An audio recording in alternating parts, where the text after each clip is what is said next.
11 मन अंधा होता है, इसके पास कोई ज्ञान नहीं होता। मन कुछ नहीं जानता, ना सही और ना ही गलत, और ना ही सही मार्गदर्शन करता है। इसलिए आप अंधे मन की बातें मानकर जरूरी कामों को टालना बंद करें।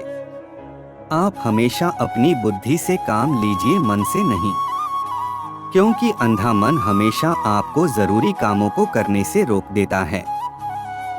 12 श्री कृष्ण कहते हैं कि मन से सोचे कार्यों को मुंह से बाहर मत निकालो। जिस प्रकार किसी गुप्त मंत्र की रक्षा करते हैं, उसी प्रकार अपने बड़े लक्ष्य को मन में रखकर उसकी रक्षा करो। गुप्त रहकर उस काम को करो और तभी बोलो जब काम पूरा हो जाए, क्योंकि अधिकतर लोग अपनी तकलीफ से दुखी नहीं हैं, जितना दूसरों की तरक्की देखकर दुखी है।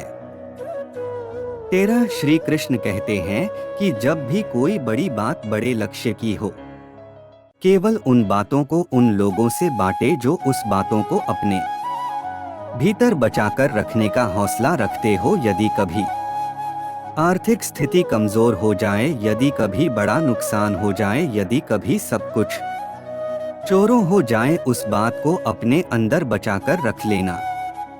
अपनी कमजोर आर्थिक स्थिति की जानकारी अपने मित्रों को या रिश्तेदारों को मत देना। सहानुभूति पाने के लिए 4 आंसू मत गिरना, क्योंकि याद रखे अंदर भले ही काम हो लेकिन बाहर पूरा दम हो, क्योंकि यदि लोगों को पता चल जाएगा कि आपके पास पैसों की कमी है, आर्थिक स्थिति की दिक्कत है, वह अपना पैसा आपके व्यवहार से निकाल लेंगे। समय से पहले आप खत्म हो जाएंगे, क्योंकि ये प्रकृति का नियम है। जिसके पास पैसा है उसे ही पैसा मिलता है, और पैसा पाने के लिए पैसा दिखना पड़ता है। 14 श्री कृष्ण कहते हैं कि एक बात हमेशा याद रखे, पहले तो किसी मित्र पर विश्वास ना करे। यदि आपके आसपास ऐसे कोई लोग है जिनकी जीवन शैली लगातार नकारात्मक कार्यों में लिप्त है, वो कितने भी गरीब दोस्त क्यों ना हो, आज नहीं तो कल आपको नुकसान जरूर पहुंचाएंगे। 15 श्री कृष्ण कहते हैं कि आपकी जिंदगी में कुछ नहीं बदलेगा जब तक आप खुद को नहीं बादलोगे। मुंह पर सच बोल देने और गुस्सा कर लेने वाले लोग उन लोगों से करोड़ों गुना बेहतर है जो आपके सामने कुछ और है और पीठ पीछे कुछ और है। 16 कौवा कोयल की आवाज को दबा सकता है, मगर खुद की आवाज मधुर नहीं कर सकता। उसी तरह निंदा करने वाले व्यक्ति सज्जन को बदनाम कर सकता है, मगर खुद को सज्जन नहीं बना सकता।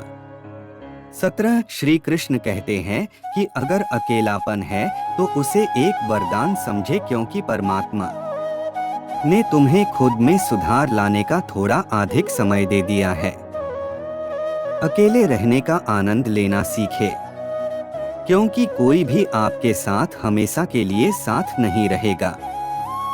18 श्री कृष्ण कहते हैं कि कामयाब इंसान खुश रहे या ना रहे, खुश रहने वाला इंसान कामयाब जरूर हो जाता है।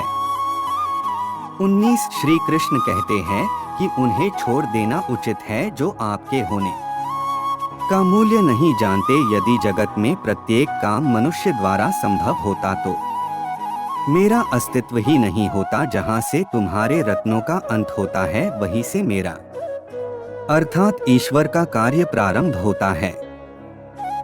20 श्री कृष्ण कहते हैं कि बच्चा क्या खाएगा, क्या पिएगा, क्या पहने, इसका ध्यान बच्चा नहीं उसकी माँ रखती है। हमें क्या देना है और क्या नहीं देना है, स्वयं भगवान